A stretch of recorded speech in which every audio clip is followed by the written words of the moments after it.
Assalamualaikum students, I hope you are fine today. Today we are going to learn Science Corner class 5. जैसा कि हमने पढ़ा था soul erosion और conservation के बारे में पढ़ा था, हमारे टॉपिक क्लियर हो गए थे। आज हम क्या करेंगे, पेज नंबर 109 के बारे में पढ़ेंगे। पेज नंबर 108 पर हमने क्या पढ़ा था, how can we conserve soil, हमारी जो अर्थ है, जमीन है, उसको हम कैसे तहफ़्फ़ुज़ फराहम करते हैं और कैसे हम इसको क्या करते हैं, इरोजन से बचा सकते हैं। तो आज हमारे पेज नंबर 109 पर हमारे पास कुछ ट्रू फॉल्स है, हम पहले वो करेंगे। पहले ट्रू फॉल्स जो हमसे पूछ रहा है, planting more tree can help to protect soil. Planting more tree, वो कहता है ज्यादा दरख्त उगाना क्या करता है, प्रोटेक्ट करता है टू सॉइल, जमीन को तहफ़्फ़ुज़ फराहम करने के लिए। जैसे हमने पढ़ा था, अगर हम क्या करेंगे, दरख्तों को काटते जाएंगे तो इनकी जो सोल होगी वो नरम पड़ रहेगी। जब विंड चलेगी तो वो क्या होगा, उसको अपने साथ उड़ा के लेके जाएगी। अगर हम क्या करेंगे, प्लांटिंग मोर ट्री करेंगे, जंगलात का ज्यादा उगाव करेंगे, तो वो क्या करेंगे, हमें कंजर्व सोल यानी जमीन को बचाने में, तहफ़्फ़ुज़ करने में हमारी मदद करेगा। तो यहाँ पर वो कह रहा है planting more tree can help to protect soil, तो ये हमारा क्या आ जाएगा, ट्रू आ जाएगा, क्योंकि हम क्या ज्यादा ट्री को ग्रो करेंगे, ज्यादा जंगलात लगाएंगे तो हमारे सोल को प्रोटेक्ट करने में मदद करेगा। सेकंड में पूछ रहा है, it is impossible to protect soil near the river bank. वो कहता है इट इज इम्पॉसिबल, इम्पॉसिबल का मतलब है नामुमकिन है, टू प्रोटेक्ट हिफाजत करना soil near the river bank. वो कहता है दरिया के किनारों के पास जमीन की हिफाजत करना नामुमकिन है। लेकिन हमने क्या पढ़ा था कि हम दरिया के किनारों के पास जमीन को महफूज कर सकते हैं, कैसे, एम्बैंकमेंट बना के। एम्बैंकमेंट कैसे, हम बाढ़ लगा सकते हैं, दीवार बना के।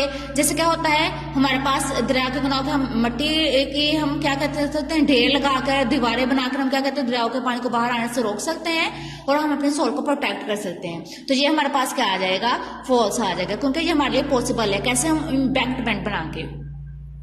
3 में वो पूछ रहा है, farmer can grow creeper to protect their soul.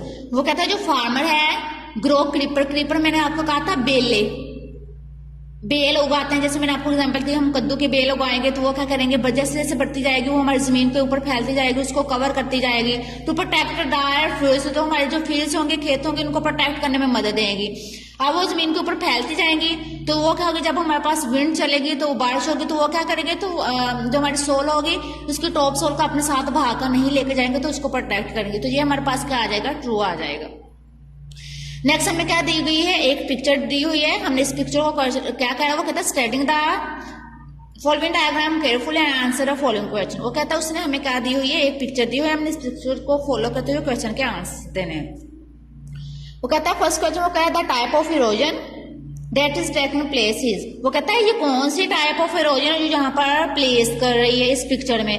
आप देख रहे हो कि इस पिक्चर में क्या है, जैसे आंधी चल रही है, हवा चल रही है और मिट्टी को अपने साथ उड़ा के लेके जा रही है। तो ये हमारे पास क्या आ जाएगी, विंड इरोजन आ जाएगी। तो आप इस क्वेश्चन का क्या आंसर करोगे, the type of erosion that is taking place is wind erosion. Wind erosion क्यों होती है, क्योंकि विंड इरोजन हमारे पास विंड की वजह से होती है। जो हमारे पास टॉप सोल होती है हमारे पास, उसको क्या होती है, अपने साथ उड़ाकर ले जाती है।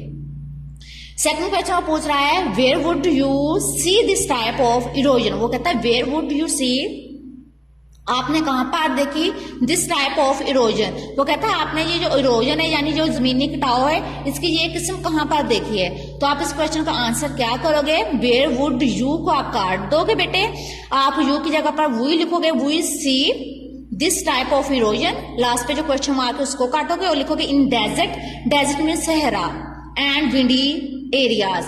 हमने कहां पर देखी, we see this type of erosion in desert and windy areas, यानी हमने सहराओं में देखी और जहां पर तूफानी हवाएं चलती हैं वहां पर देखी।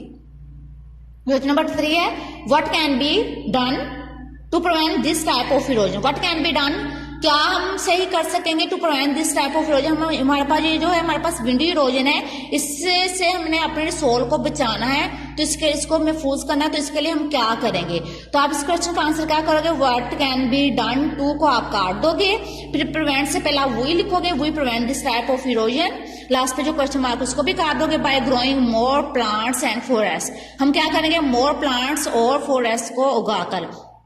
जैसे हम मोर प्लांट्स और फॉरेस्ट को उगाएंगे, उनकी रूट्स क्या होंगी, हमारी सोल में फैल जाएंगी और जो हमारी सोल होगी उसको आपस में जकड़ लेंगी और तो फिर क्या हो जाएगी, वो इसको इरोजन से बचाने में मदद करेंगी। क्वेश्चन नंबर 4 वो कह रहा है What are the harmful effects of this type of erosion? What are the क्या harmful effect नुकसानदेह वो कहता है नुकसानदेह असरात हैं of this type इस type of erosion। वो कहता है ये जो हमारे पास erosion की टाइप है कौन सी टाइप है विंड erosion है according to the picture या डायग्राम। तो इसके हार्मफुल इफेक्ट नुकसानदेह कौन से असरात है। तो हम इस क्वेश्चन का आंसर क्या करेंगे मैंने इसके नीचे लिख दिया इट कैन बी डैमेज ये खराब कर देगा the land by drawing out soil. वो क्या कहते हैं जब हमारी जमीन खुश्क होगी तो वो क्या हो जाएगा उसको खराब करेगा। And reducing the nutrients reducing यानी कम करेगा द न्यूट्रिएंट्स नमकियात या ग़िज़ाइयत को ऑफ लैंड जमीन की। It can also cause the air pollution यानी हवाई आलूदगी की बायस बन जाएगा।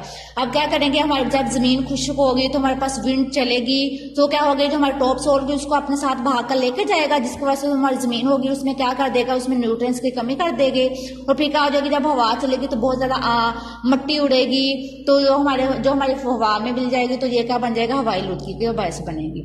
सो today our lecture is over. मुझे उम्मीद है कि आपको लेक्चर की समझ आ गई होगी। अगर ना समझ आई हो तो आप दोबारा इसको लर्न कीजिएगा और आज के आपकी असाइनमेंट क्या है जो मैंने आपको क्वेश्चन और ट्रू फॉल्स करवाए पेज नंबर 109 पर आप इसको लर्न प्लस राइट करोगे। अल्लाह हाफिज।